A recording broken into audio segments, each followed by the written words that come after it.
Entonces, si la ley, ciertamente por lo que nos has explicado hasta ahora, si la ley estaba y existía para confrontar y mostrar el pecado, y esta pregunta tal vez suene media absurda, ¿no? La ley estaba para confrontar y mostrar el pecado. ¿Por qué entonces Jesús tuvo tantos y tantos y tantos roces y confrontamientos tan fuertes con los líderes religiosos de su época? Lo que sucedió con los judíos, específicamente con los fariseos, con los escribas, habían varios grupos religiosos sectarios en la época de Jesús, pero estos eran los dos más fuertes, los fariseos y los escribas. También estaban los saduceos. Lo que sucedió en el tiempo de Jesús fue que los judíos de esta época tomaron el principal texto del judaísmo rabínico, su principal libro, el Talmud, que se caracteriza por ser un libro que se debe de estudiar. Más allá de solo leerlo, se debe de estudiar. Y para ellos, para los judíos, es un compromiso moral, lo cual también lo ponen en práctica. Quieren poner en práctica los conceptos en este libro del judaísmo rabínico, que es un compendio de sus tradiciones, de sus costumbres.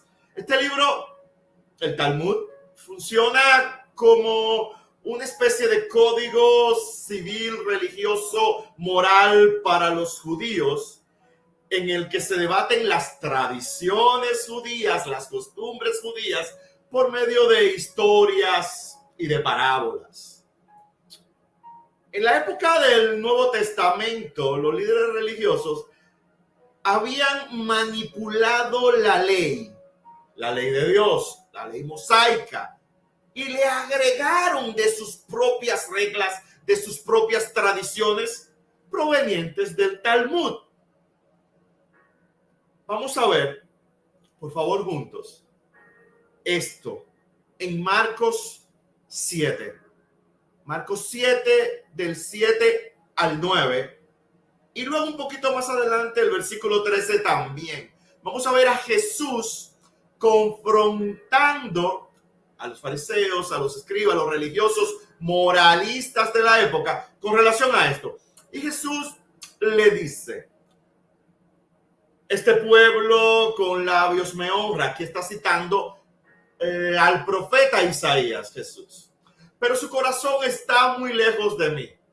Mas en vano me rinden culto, enseñando como doctrinas preceptos de hombres.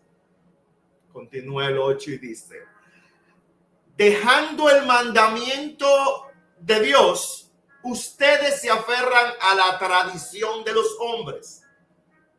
También Jesús le decía en el 9, astutamente, porque era para su conveniencia. Los fariseos de la época, los religiosos moralistas, lo hacían para su conveniencia. Astutamente ustedes violan el mandamiento de Dios para guardar su tradición.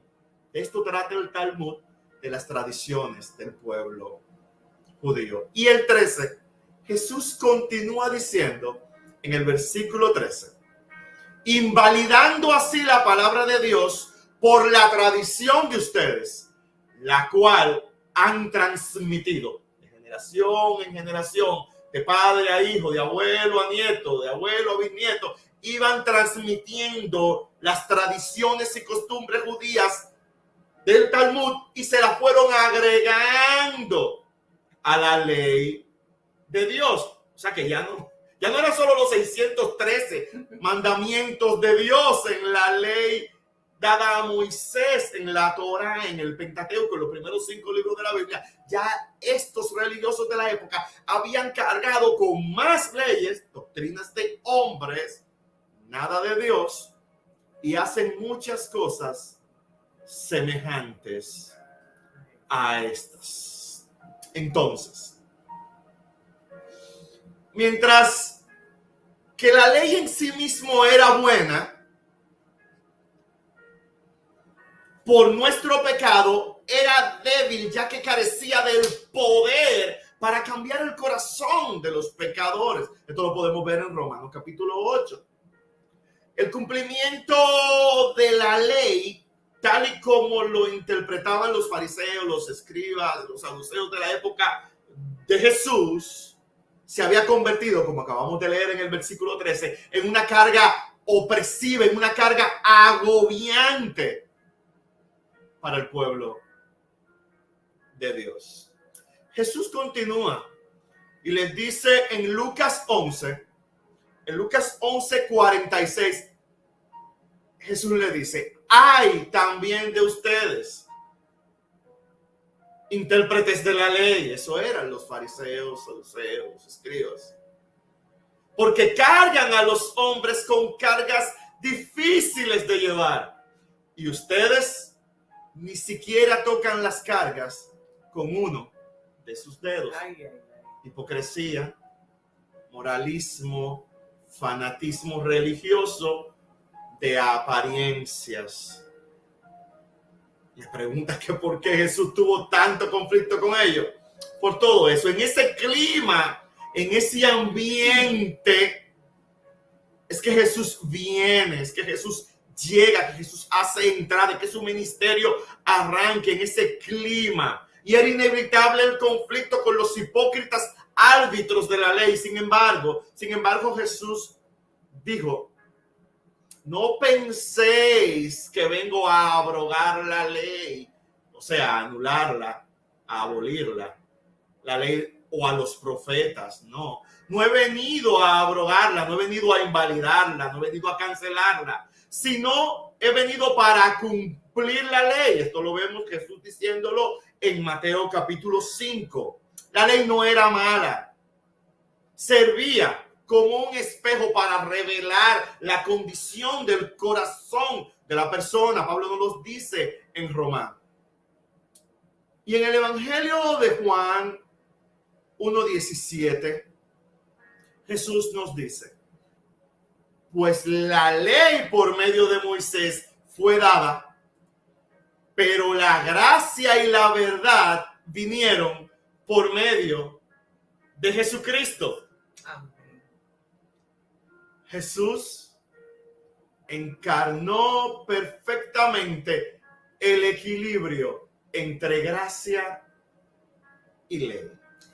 Y ciertamente, siguiendo, ¿verdad?, específicamente tu línea, como Jesús no vino a abrogar, cancelar, anular, invalidar, abolir, revocar la ley, sino que Él la cumplió a cabalidad, de punta a punta diríamos, ¿verdad? Sin pecar, sin mancha alguna. Es por lo cual su obra se nos aplica entonces a nosotros al creer en Él por medio de la fe. Y al aceptarle entonces como nuestro único Señor y Salvador, automáticamente podemos decir que somos entonces justificados, y todo esto por la gracia de Dios, que ciertamente la gracia la comprendimos muy bien, estamos fresquitos en ese tema de la gracia de Dios, pero cuán difícil la tuvo Jesús con toda esta gente imponiendo. No era suficiente esas 613 imposiciones, leyes, sino que seguían abrogando más y más y más. Más y más y más. Así mismo es. Dios realiza una doble transferencia. Nuestro pecado se transfiere a Cristo y la justicia de Cristo se transfiere a nosotros. Este intercambio entre el creyente y Cristo es lo que el pastor R.C. Sproul en una ocasión escuché llamarlo una doble imputación. Por un lado, Dios atribuye la culpa de nuestro pecado a Cristo, y Cristo sufre las consecuencias en la cruz del Calvario. Y por otro lado, confiere la justicia de Cristo a nosotros y considera los méritos de Cristo como si fueran nuestros. De modo que Dios justifica al pecador, no con base en la justicia inherente en nosotros, porque no tenemos ninguna, sino con base en la justicia de Cristo. Dios nos justifica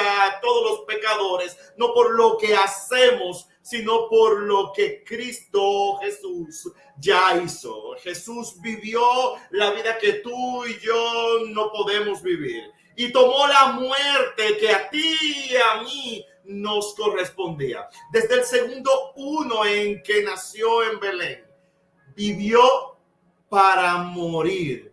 Jesús desde su primer segundo de nacimiento en esta tierra vivió para morir, para cuando tú y yo fallezcamos pudiéramos realmente vivir. Por lo cual, para el creyente, el vivir es Cristo y el morir es ganancia. Aleluya.